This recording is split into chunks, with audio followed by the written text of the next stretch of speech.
Hai korang, hari ni saya nak tunjuk ke korang item tote bag pula. Dekat tangan saya sekarang ni, kita ada satu item from Marc Jacob. This one adalah the Grind Large Tote Bag in colour black. This one dia menggunakan material pebble leather. And kalau korang nampak bahagian bawah dia ni, dia ada logo Marc Jacob. Bahagian atas dia pula, dia ada accessories sikit. Yang this one dia membuatkan bag ni tak nampak boring or terlalu kosong. Okay, this one actually you guys boleh cabut tau. Dia just removable. Let's say kalau you guys nak attach dekat bag lain pun boleh. Dia datang sekali dengan top handle. And bahagian compartment pula, dia ada dua main compartment without any closure, and bahagian tengah dia ada satu zip compartment. Okay, and bahagian dalam ni dia menggunakan material fabric lining. So let's say kalau you guys nak letak duit ke, tak kunci kereta, barang berharga, you guys boleh letak dekat bahagian zip compartment. And bag ni muat juga untuk you guys letak laptop 14 inci. So sangat sesuai kalau you guys nak bawa untuk pergi kerja, nak bawa untuk pergi kelas ke, untuk student-student uni or cikgu-cikgu yang mencari bag pergi kerja pun dia sangat cantik, sangat sesuai.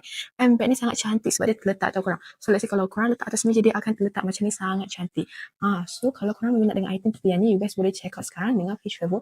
You guys tak perlu risau, item kita semua 100% original and authentic. Kita ambil WS untuk korang semua. Okay, so better you guys grab sekarang sebelum kita habis stok.